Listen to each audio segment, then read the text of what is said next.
Harry's early stories. Zaira ایک رحم دل لڑکی تھی. وہ اپنے ماں باپ کے ساتھ ایک چھوٹے سے گاؤں میں رہتی تھی. اس کا باپ جنگل سے لکڑیاں کاٹ کر بازار میں بیچتا اور اس کی ماں نے گھر میں سبزیاں اگا رکھی تھی. یوں ان کی تھوڑی سی آمدنی سے بھی وہ تینوں پرسکون زندگی گزار رہے تھے. زائرہ صبح صبح میٹھی روٹی بنا کر اس کے چھوٹے چھوٹے ٹکڑے کر کے پرندوں کو ڈالتی اور پھر وہ جب بھی کھانا کھانے بیٹھتی تو کچھ کھانا گھر میں آتی جاتی بلیوں کو ڈال دیتی. اسی طرح اس کا باپ اس کے لیے کوئی کپڑے، جوتے یا چوڑیاں لے کر آتا تو وہ گلی کی کسی غریب لڑکی کو بھی آدھی چوڑیاں دے دیتی. یوں اپنی چیزیں دوسروں میں بانٹنا اسے بہت اچھا لگتا تھا.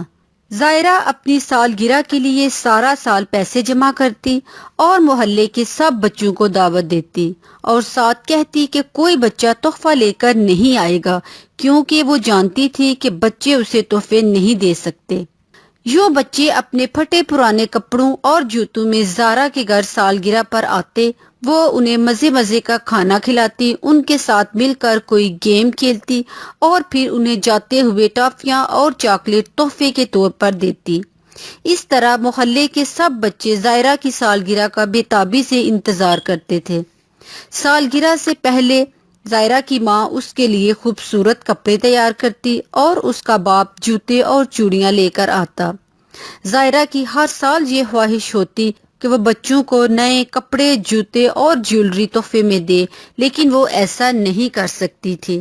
ایک صبح جب وہ پرندوں کو میٹھی روٹی ڈال رہی تھی تو اس نے دیکھا کہ ایک پرندہ اپنے منہ میں چمکدار موتیوں کا ہار لیے اڑتا ہوا آیا اور زائرہ کے پاس رکھ دیا.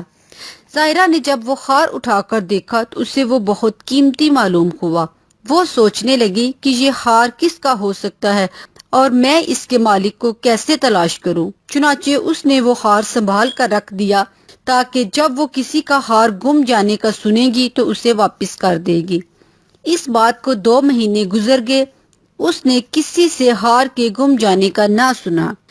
ایک دن وہ اپنے کمرے میں تھی کہ اسے ایک آواز آئی، تم نے وہ ہار کہاں سے لیا ہے؟ اب زائرہ حیران تھی کہ آواز کہاں سے آ رہی ہے.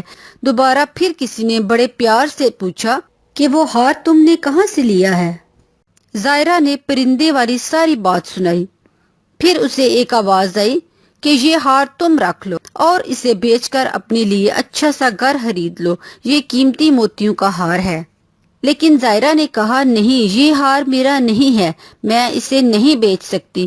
کل کو اس کا مالک آ جائے تو میں اسے کہاں سے ہار دوں گی. پھر ساتھ ہی ایک آواز آئی کہ اگر اس ہار کا مالک تمہیں یہ ہار دے دے تو تم کیا کرو گی؟ تو زائرہ نے کہا کہ میں اس کو بیچ کر گلی کے بچوں کے لیے نئے کپڑے، جوتے اور بہت سی چیزیں لوں گی. ساتھ ہی اسے ایک اچھی سی خوشبو آئی اور اس کے سامنے 3 پریاں کھڑی تھی. زائرہ انہیں دیکھ کر ڈر گئی، لیکن پریوں نے کہا ڈرنے کی ضرورت نہیں، ہم تمہیں کوئی نقصان نہیں پہنچائیں گی. زائرہ نے پوچھا تم کون ہو اور یہاں کس لیے آئی ہو؟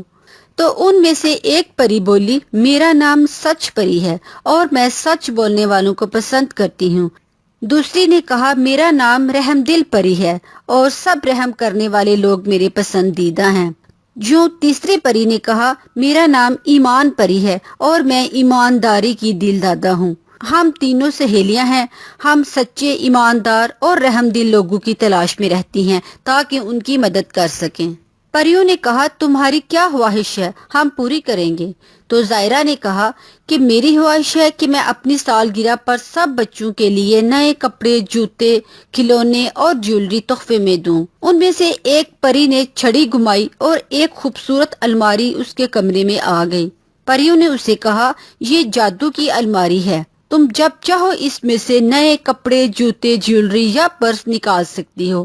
زائرہ نے دیکھا تو الماری میں خوبصورت چیزیں پڑی تھیں. وہ یہ سب دیکھ کر بہت خوش ہوئی. اس نے پریوں کا شکریہ ادا کیا. پریوں نے کہا تم اور کیا چاہتی ہو، تمہاری اور کیا خواہش ہے؟ تو زائرہ نے کہا کہ میں اس ہار کو اس کے مالک تک پہنچانا چاہتی ہوں. تو پریوں نے کہا تم فکر نہ کرو، تمہیں ملنے والا قیمتی موتیوں کا ہار ہمارا ہے اور ہم نے ہی اس پرندے کے منہ میں رکھا تھا تاکہ وہ تمہارے صحن میں رکھ دے. تم ایک سچی، ایماندار اور رحم دل لڑکی ہو، ہم تمہیں یہ ہار انعام میں دیتی ہیں، اسے بیچ کر تم بہت سی دولت حاصل کر سکتی ہو۔ زائرہ نے پریوں کا شکریہ ادا کیا اور جادو کی الماری اور خات دیکھ کر بہت خوش ہوئی۔ پریاں اسے دعا دیتی ہوئی وہاں سے غائب ہو گئیں۔ زائرہ نے ساری بات اپنے ماں باپ کو سنائی۔ اگلے دن زائرہ نے گلی کے سب بچوں میں نئے کپڑے، جوتے، جیولری اور پرس تقسیم کیے۔ بچے نت نئی قیمتی چیزیں دیکھ کر بہت خوش تھے۔ اس کے باپ نے وہ ہار بیچ کر کچھ رقم سے بڑا سا گھر بنوایا اور باقی رقم سے کاروبار شروع کیا، اور یوں مائرہ ایک بہت بڑے خوبصورت گھر میں رہنے لگی۔ لیکن وہ آج بھی پرندوں کو میٹھی روٹی ڈالتی اور جہاں تک ممکن ہوتا اپنی سہیلیوں کی مدد کرتی، اور اس طرح وہ اپنی رحم دلی کی وجہ سے بہت بڑے گھر میں پر آسائش زندگی گزار رہی تھی۔ اگر آپ میرا ویڈیو پسند آ گیا، میرا چینل ضرور سبسکرائب کریے۔ شکریہ۔